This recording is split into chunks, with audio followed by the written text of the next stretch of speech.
Mesdames et messieurs, bienvenue à cette nouvelle édition du Journal de la Ville dont voici le sommaire.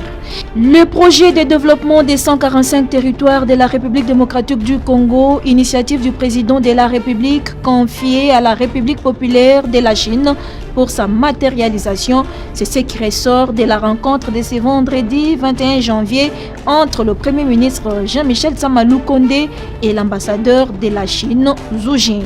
21 janvier 2018, 21 janvier 2022, cela fait 4 ans déjà depuis que Thérèse de Kapangala, fille tuée à la paroisse Saint-François de Sales à Kinshasa, touchée en plein cœur par une balle tirée par la police. Elle n'avait pas survécu. Un événement qui s'était déroulé dans un contexte de manifestation anti-pouvoir organisé par le comité laïque de coordination. Et jusqu'à présent, la famille de l'aspirante réclame toujours justice en sa faveur. C'est tout pour le sommaire, mesdames et messieurs. Encore une fois, bienvenue dans ce journal.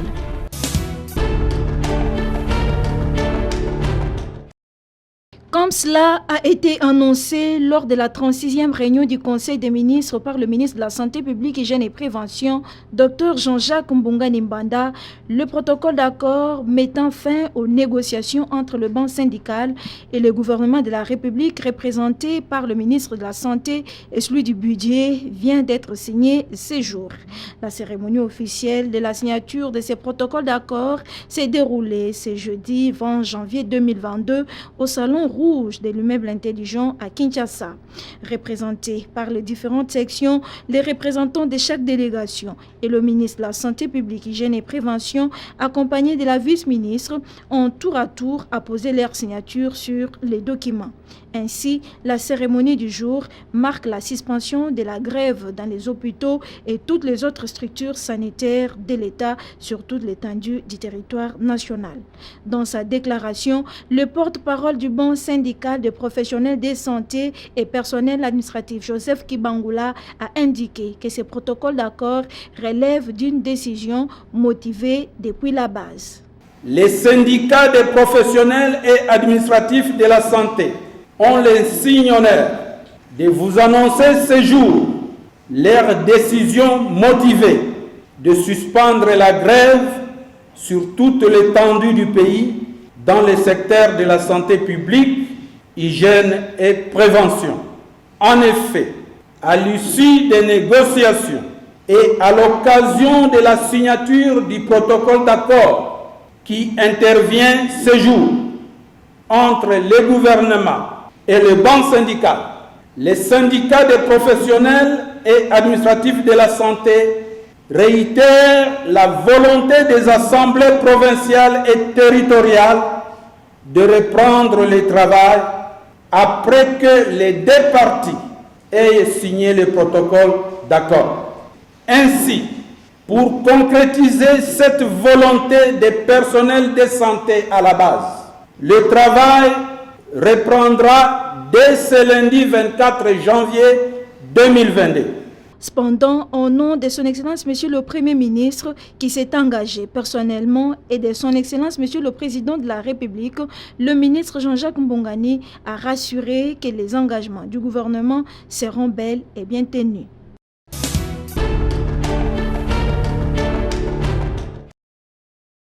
« 21e anniversaire de l'assassinat du fait président de la République, Mouzé Laurent-Désiré Kabila. Ses anciens ministres n'ont pas loupé l'occasion. Ils ont ce vendredi 21 janvier 2022 déposé le gerbe de fleurs au bas de son mausolée. Parmi le ministre honoraire Jean-Marie Tantoumé, le ministre Kitanga et la ministre Odette Babandoa. Que les valeurs nous léguées par Mouzé Laurent-Désiré Kabila ne puissent disparaître, ont-ils martelé. En mémoire de ces grands patriotes. J'ai dit grand patriote parce qu'effectivement, c'est quelqu'un qui a aimé ce pays. Et il a donné sa vie par amour pour le Congo. Et ça, nous pouvons le démontrer parce qu'il est arrivé au pouvoir. Comme vous nous voyez ici, nous n'étions pas dans le rang de l'AFDEL. Donc nous n'avions pas fait la guerre. Il nous a trouvés ici à Kinshasa, comme fils et filles du Congo. Mais il a trouvé en nous les fruits que lui avait. l'amour du Congo. Et les valeurs, nous partageons les mêmes valeurs. C'est pourquoi nous nous sommes retrouvés dans ce gouvernement pour l'aider dans la mission de rétablir le Congo comme État de droit. Nous voudrions, en tant qu'un de ces derniers ministres, dire aux Congolais, nous venons ici par devoir de reconnaissance à Mzee Laurent Désiré Kabila, qui a fait montre d'un esprit nationaliste, démocratique, sans précédent. Nationaliste, en choisissant ses membres du gouvernement sans aucun esprit de clientélisme ni de régionalisme. Démocrate, en accordant la parole à tout le monde à différentes occasions où il assurait les mêmes des séances de conférences en tant que président de la séance et rapporteur. Mzee devrait être un exemple pour nos dirigeants parce que le Congo est immense, mais il est unique. Je vous parle en tant qu'agent du service national. Après avoir été son ministre de l'Agriculture, il avait créé le service national pour l'encadrement de la jeunesse, à ce qu'il y ait une nouvelle jeunesse pour le pays. Et aujourd'hui encore, en travaillant au service national, je ne fais que revoir l'œuvre de Mzee pour l'encadrement de cette jeunesse désœuvrée, leur apprendre à ne pas trahir le pays.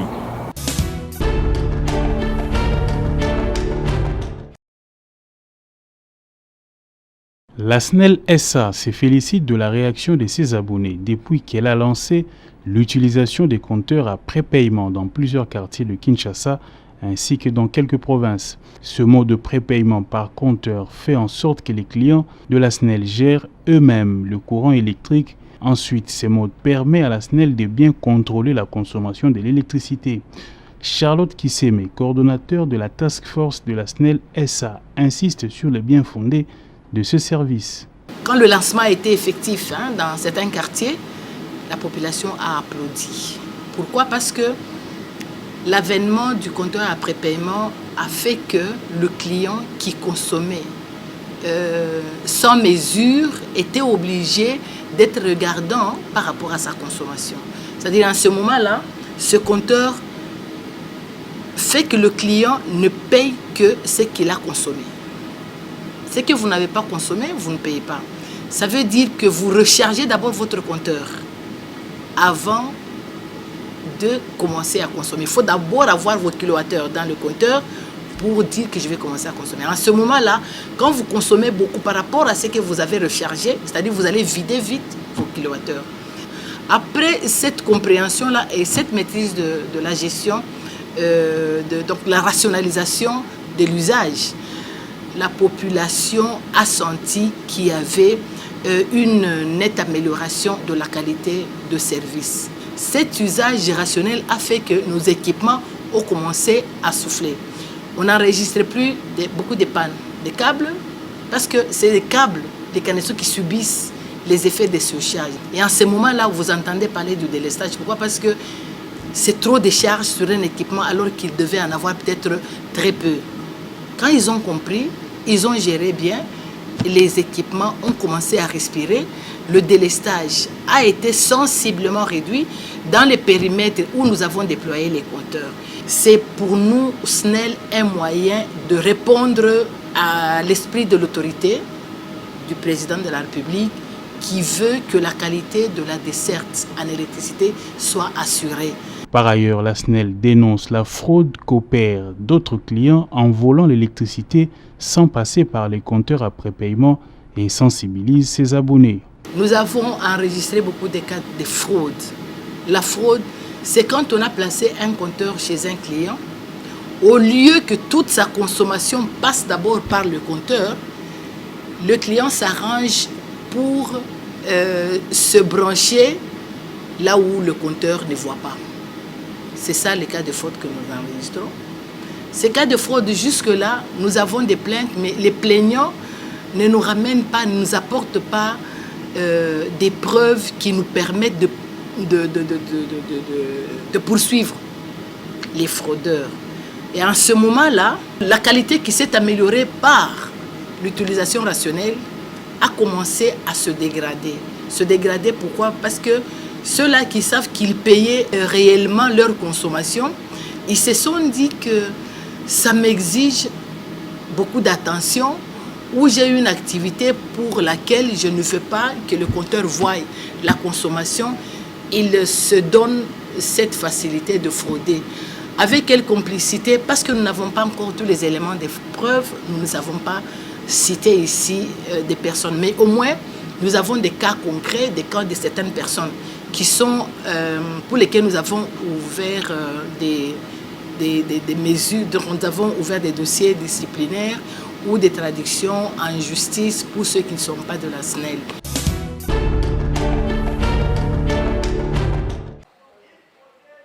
Débuté ce jeudi 20 janvier 2022 à Kinshasa, la session de formation sur les droits humains et les techniques de plaidoyer se poursuit à Massina, Petro-Congo, sur l'avenue des Antennes. Organisée par la Ligue de femmes pour le développement et l'éducation à la démocratie, l'IFDED, en faveur des femmes leaders à la base de la Tchangou, cette formation va permettre aux femmes et aux jeunes de renforcer leurs capacités en matière des droits humains et savoir comment se défendre et défendre les autres en cas de besoin. Initiées aux notions élémentaires des droits humains, les femmes leaders à la base se disent satisfaites de la matière apprise grâce à la LIFDED et c'est après un travail abattu en groupe. Je suis grandement bénie de cette formation. Sans connaissance à une personne à moitié morte. J'ai vraiment appris sur le droit de l'homme. Je ne connaissais pas assez de choses sur le droit de l'homme. Et à travers ces droits, j'ai appris que nous avons droit à la vie, nous avons droit à la santé, à l'éducation. Nazalaki ignorante, nabandaki koyeba te, nini o babengi droit de l'homme, mais à travers formation oyo touti kozwa, nazwi connaissance ebele ya koyeba ba devoir na ngai. Vraiment nasepeli ya kobakisa ebele na vie na ngai nayebaki te mais naye koyeba na découvrir yango awa. Cet exercice pédagogique initié par la LIFDED en faveur des femmes leaders de la Tchangou est d'une grande importance, nous dit Grace Lula Amba, coordonnatrice de la Ligue de femmes pour le développement et l'éducation à la démocratie, LIFDED. Nous avons voulu initier les mamans aux notions élémentaires des droits humains, des droits de la personne humaine. Nous pensons que les violences dont les mamans sont victimes et le fait qu'elles ne participent pas suffisamment sur le plan sociopolitique est aussi lié à la question de l'ignorance. Et comme c'est des leaders à la base, c'est tout à fait normal qu'elles soient initiées aux notions des droits humains. Mais on a commencé par des exercices en atelier pour voir ce qu'elles ont compris hier. La formation sur les droits humains et techniques de plaidoyer vient s'ajouter à d'autres formations déjà organisées par la LIFDED pour la promotion de la femme et c'est avec l'appui des NED.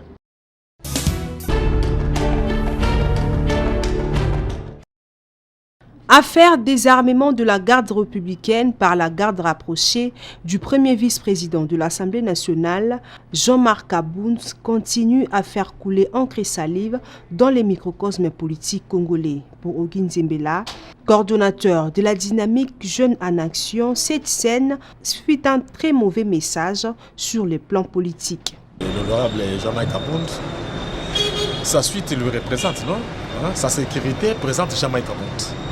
Et de l'autre côté, quand nous voyons JR, conseiller du président, dans le véhicule, ça représente le président. C'était un très mauvais message que les amis avaient présenté sur le plan politique et sur le plan social. Sur le plan politique, en fait, il ne peut pas s'éclater, c'est des courants. Un petit mot dépasse, les choses pouvaient bien s'arranger, mais on avait regretté que ça se soldait très mal entre les deux. Concernant les grands silences qu'il y a eu dans les camps du parti présidentiel et dans l'institution Assemblée nationale, Ogin Zembela pense ceci. Le silence peut être un message. Des fois, on répond par un silence, non? Et qui est répondu par un silence? Tu as la réponse. Notre ami Jean-Marc Kabouns, sur le plan politique, il est efficace. Moi, je l'apprécie. Il est efficace. Mais sur le plan comportement humain, là, vraiment, il doit beaucoup apprendre. Se comporter ou vivre avec les gens. Vous allez vous rappeler que non, dans l'ancienne majorité, Jean-Marc Kabouns a été désavoué. Et il a été traité même de ne pas être un homme d'État. par rapport à son comportement. Excès de pouvoir, trop de zèle, trop de confiance en lui-même, ça lui amène à commettre des bavures. Ce n'est pas le premier cas. Il y a d'autres cas. Il y a les pneus qui ont été troués, les pneus de Jeep troués. Tu vois, donc user de son pouvoir pour commettre des bavures, ce n'est pas bon. Poursuivant dans cette optique, cet acteur politique a relevé que Jean-Marc Aboun a lui-même occasionné les chemins de sa démission. Lui-même a occasionné le chemin de sa démission. C'est pourquoi quand on est politicien, on doit être sage et peu prudent. Il a ouvert la porte qui entre à sa démission en tweetant seulement. Est-ce qu'il a démenti? Il a gardé silence. Alors, en français, on dit qui ne dit mot consent.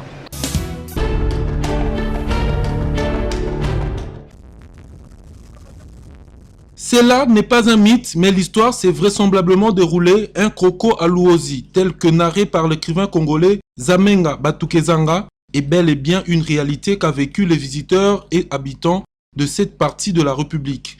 À titre de rappel, l'histoire relate les apparitions multiples d'un crocodile dans les territoires de Luozi, au Congo central, lequel mammifère causait dans cette contrée frayeur, désolation, mort d'hommes et perte en vies humaines. Les territoires de Luozi étaient butés devant un problème grave. La population était toujours attrapée par des crocodiles au niveau du fleuve, le fleuve Congo. Si je ne m'abuse pas, depuis 2004 jusqu'à aujourd'hui, en tout cas, il n'y a plus de perte de vies humaines dans le fleuve Congo par rapport aux crocodiles. Et pour ce faire, il fallait donc attendre l'intervention de la notabilité de ce coin à travers notamment certains rituels, une intervention qui est passée également par la pratique de l'agriculture, comme le témoigne le responsable du département des œuvres médicales du territoire de Luozi. Après un laps de temps, les analystes, ils ont beaucoup analysé, plus précisément des notables. Ils ont dit que non, les crocodiles ne peuvent plus continuer de manger les gens, d'attraper toujours les gens dans le fleuve, mais plutôt que le crocodile devrait tenir une houe, la houe qu'il devrait utiliser pour faire des travaux champêtres, notamment pour avoir des aliments agricoles. C'est pourquoi il y a présence du crocodile à Luozi. Ça n'attrape plus de vies humaines, mais au plutôt, tout le monde sont orientés de faire l'agriculture pour avoir des aliments à manger. Notez qu'en vue d'immortaliser et de pérenniser cette histoire, un monument en forme de crocodile a été érigé en 2004 au rond-point Gandou afin d'attirer l'attention des visiteurs étrangers et des touristes.